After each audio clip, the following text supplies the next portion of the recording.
Le père était sourd, la mère était sourde, la fille était sourde, la grand-mère était sourde, ils étaient tous sourds dans cette famille, et pourtant, ils s'entendaient très bien. C'était le jour du Ramadan, un jour de fête. Le père est allé au marché acheter un gigot. Et sur son chemin, il a rencontré un voisin à qui il devait une grosse somme d'argent. Le voisin lui a fait signe et lui a crié « Joyeuse fête !»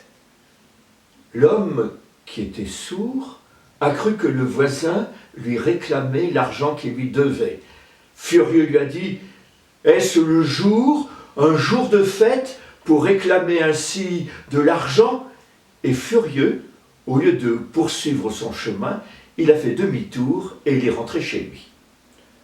Quand sa femme l'a vu arriver, les mains vides, elle lui a dit « Et alors, le gigot, tu l'as pas apporté ? Il n'y avait pas de gigot au marché ? Mais, puisqu'il n'y avait pas de gigot au marché, tu aurais pu acheter un autre morceau de viande. Ce n'était pas la peine de revenir ici pour me demander mon avis. » Et furieuse, elle est allée voir sa fille. Elle lui a dit « Ma fille, ton père, c'est vraiment comme tous les hommes. Il est incapable de prendre la moindre initiative. Figure-toi qu'il était allé au marché pour acheter un gigot, il n'y avait pas de gigot. Bon, il aurait pu acheter un autre morceau de viande. Eh bien non, il a préféré revenir pour me demander mon avis. » Et la fille a dit à sa mère « Mais ma mère, ne vous mettez pas ainsi en colère. Je vous ai dit que je suis une fille obéissante et que j'accepterai absolument tous les jeunes gens que vous me présenterez pour que je les épouse. »